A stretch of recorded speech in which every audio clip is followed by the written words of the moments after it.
অন্নপূর্ণা ভান্ডার পেয়েছে তারপরও সরকারের নামে বদনাম করছে।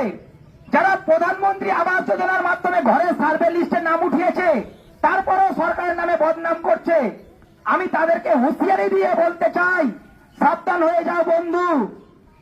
নামটা যদি উঠানোর ক্ষমতা আমরা রাখতে পারি, নামটা কেটে দেওয়ারও ক্ষমতা। অন্নপূর্ণার টাকা বন্ধ হুঙ্কার, মালদায় বিজেপি জেলা পরিষদ সদস্যকে ঘিরে তোলপাড়।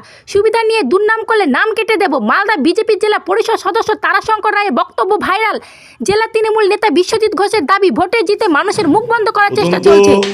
দলগতভাবে আমার কিছু বলার নাই, কারণ অন্নপূর্ণা যোজনা সরকারের। আমাদের রাজ্য সভাপতি মুখ্যমন্ত্রী বলেছেন দল দলের কাজ করবে, সরকার সরকারের কাজ করবে। সরকারের কাজের মধ্যে জনপ্রতিনিধিরা পড়েন, এমএলএ, এমপি, প্রধান, সভাপতি, জেলা পরিষদ মেম্বার এরা পড়ে। সেই জন্য সরকার যাদেরকে প্রকল্পের সুবিধা দিচ্ছে তাদের সুবিধা পাওয়া উচিত, এবং এই ব্যাপারে খুব পরিকল্পিত আমাদের স্ট্যান্ড আছে। যারা অর্থনৈতিকভাবে অন্নপূর্ণা যোজনার ভাগিদার তাদের সবাই পাওয়া উচিত, আর যারা এতদিন পর্যন্ত কোনো যোজনার আওতারভুক্ত না এবং আর্থিকভাবে পেতে না পারেন সেই সমস্ত লোকরা পেয়েছেন, তাদেরকে মুখ্যমন্ত্রী দেবেন না। মিডিয়ায় এই কথাটা আপনি কেন বললেন, কবে বললেন, কোথায় বলেছিলেন?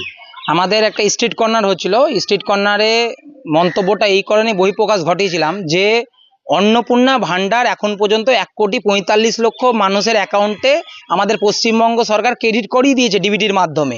কিন্তু দেখা যাচ্ছে কিছু তৃণমূলের দলদাস কিছু ব্যক্তিরা যারা সুবিধাভাগী, সমস্ত কিছু অন্নপূর্ণা ভান্ডার থেকে শুরু করে সমস্ত কিছু সুযোগ সুবিধা তারা নিচ্ছে সরকারের, তা সত্ত্বেও গ্রামগঞ্জে সাধারণ মানুষকে মিসগাইড করছে, গুজব রটাচ্ছে যে অন্নপূর্ণা ভান্ডার বন্ধ হয়ে যাবে, যার জন্য গ্রামের মানুষরা আতঙ্ক হয়ে যাচ্ছে এই সমস্ত ব্যক্তিদের কথা শুনে।